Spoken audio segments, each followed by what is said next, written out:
So we're really lucky. In Australia, we have 6 of the 7 species of marine turtles. We have greens, hawksbills, olive ridleys, loggerheads, leatherbacks, and we have one that only nests in Australia, and that's a flatback. And all of these turtles are now either endangered or critically endangered. And the threats, unfortunately, are becoming a lot more. We're increasing all the time with the threats, and unfortunately, most of them are anthropogenic.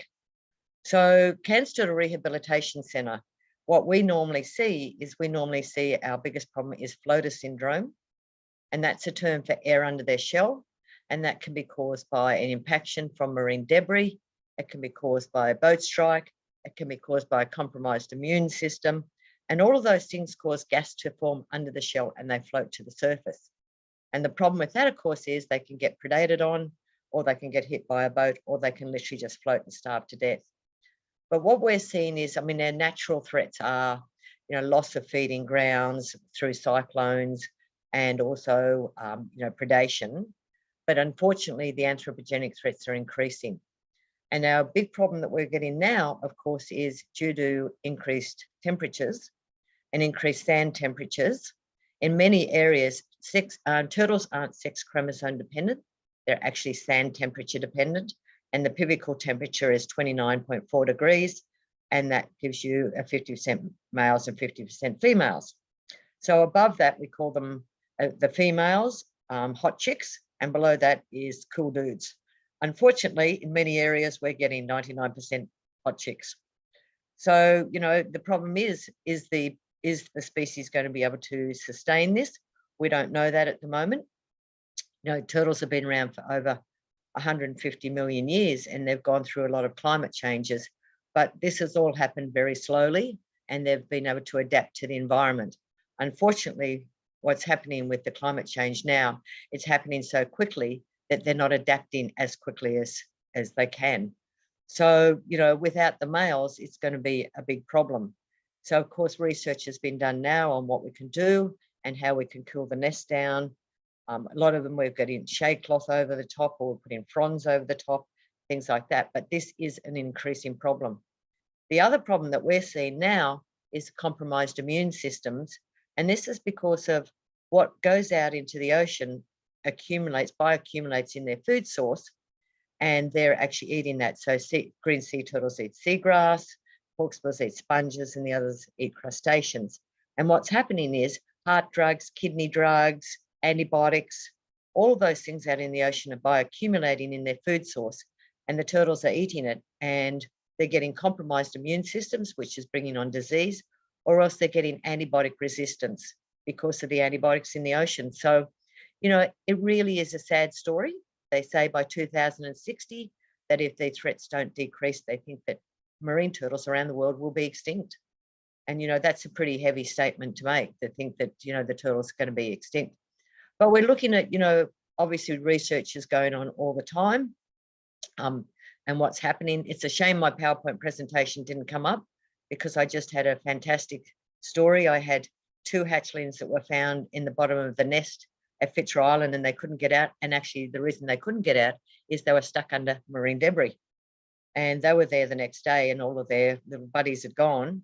So they got brought into the rehab centre, and they were fairly sick at that time. And we had them for 2 years, 11 months before they were released, because they went through COVID. And when we released them, they were, at that stage, they should have been floating on the surface under Sargassum, because when turtles actually are born, they go 50 kilometres out to sea, and they float along for the first 5 to 10 years under Sargassum, and that's called the lost years.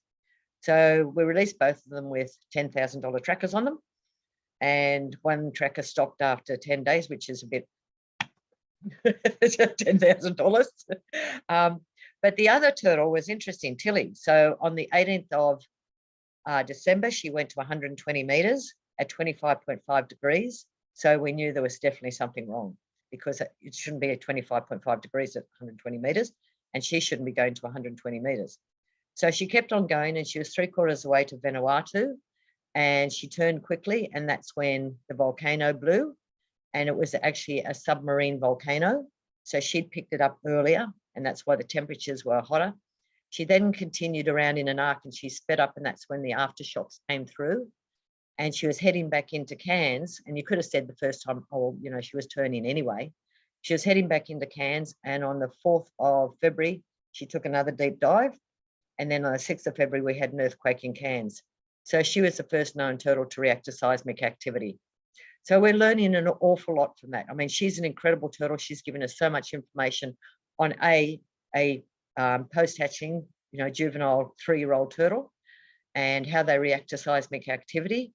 And she did 3,980 kilometers, and that's not bad for a little turtle.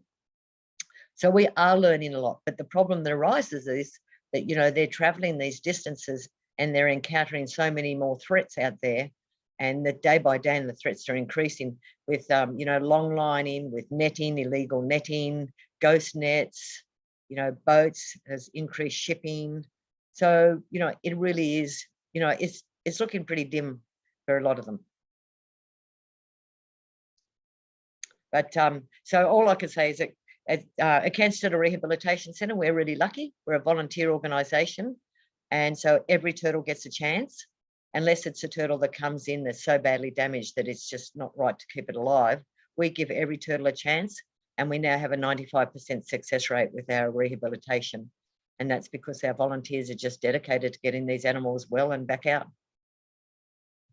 That's some really positive news to hear, that you've got such a fantastic success rate. And, you know, I think everybody appreciates your ongoing efforts for our important little turtles. They're such an important part of our ecosystem and essential. Thank you very much.